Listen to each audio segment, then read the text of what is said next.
کو د چا حافظه کمزورې وي او دغه رنګې دی کوشش کوي خو صوت یادېږي نه، زړه ځان نه اوچوي.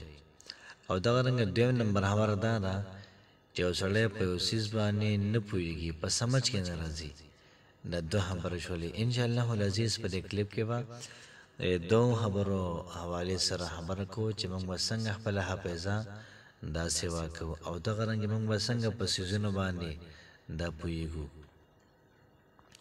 بسم الله الرحمن الرحیم. السلام علیکم ورحمت الله وبرکاته. امید در وکوم چې تاسو ټول په ټیک ټاک کې د صحت نه به مزې اخلئ. الله پاکم خوشحاله آباد تازه ساته. الله پاک دې موږ تاسو ټول چا محتاج نه، صرف د الله پاک موږ تاسو ټول د خپل بندګۍ د محتاج ساتي. نن چې کومه زموږ وظیفه ده، دا وظیفه د ذهن د تیزولو دپاره ده.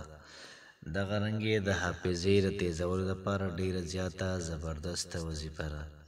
او دغه رنګې یو سړی په یو څیز باندې پوهېږي نه، دا وظیفه د هغې دپاره نه ده چې ته په یو کتاب باندې نه پوهېږي. نو دوه خبر شولې، تا ته یو کتاب یادېږي نه، نو که د هغې دپاره وی نو دا کتاب به تا ته یادېږي، حافظه به دې سیوا کېږي. او دویمه خبر ده که ته په دې کتاب باندې نه پوهېږي نو د هغې دپاره هم ډېره زیاته زبردسته وظیفه ده.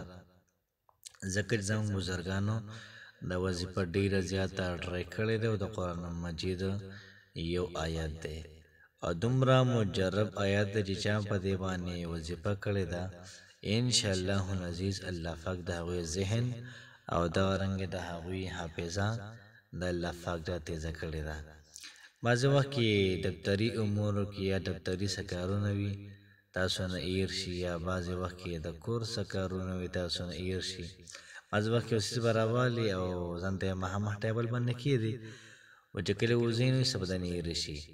د ټولو مسلو د حل لپاره دا وظیفه وکړئ، انشاءالله العزیز به تاسو تماشه کوئ الله پاک ستاسو ذهن څنګه برابروي. راځئ چې د وظیفې طرف ته.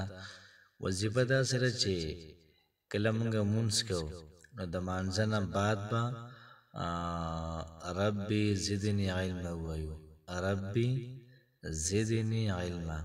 ځکه الله پاک په قرآن مجید کې پیغمبر علیه الصلاة والسلام ته فرمایي چې وقل ربي زدني علما، ای زما محبوبه ته دا وایه ربي زدني علما. الله پاک پیغمبر علیه الصلاة والسلام ته حکم کړی، اډر یې کړی دی او پیغمبر علیه الصلاة والسلام به دا ویلي چې هغوی به دا ویلي نو هغوی له فایده ورکړله چې موږ وایو انشاءالله العزیز موږ له به هم پیدا راکړي.